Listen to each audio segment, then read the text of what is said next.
this paper, I draw on the post-colonial lenses such as Edward Said's Orientalism and his very incisive critique about the Western dominant cultural hegemony, not only in the production and reproduction of individual subjects, but also in the knowledge production sphere, i.e. scholarly works.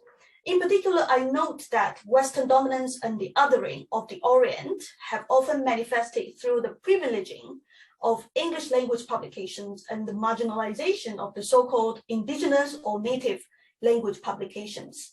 For instance, we see that there is a substantial body of research published in the native language of these Chinese international students, i.e. Chinese, and yet they have received very little international attention, if at all.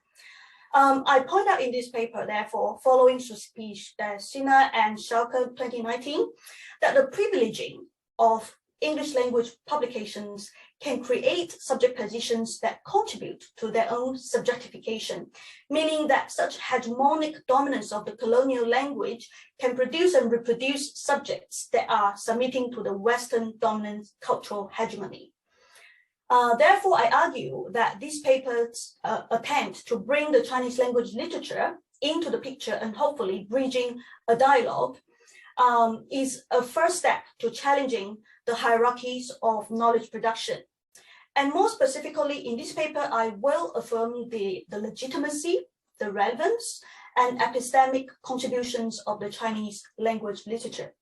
It should be noted, however, that this does not mean that I have a blanket endorsement of the Chinese language literature. Rather, as you will soon see, this will be a critical review of both bodies of literature. Right, so why do I choose to focus on the Chinese international students' portrayed subject positions? Now, in this paper, subject positions refer to the socially constructed subjectivities assigned to the Chinese international students within the two bodies of literature that I review. And I maintain that academic research and indeed the discursive work done within research can be construed as technologies, well, in a Foucauldian sense, and such technologies would then in turn turn these Chinese international students or create these international students from China as subjects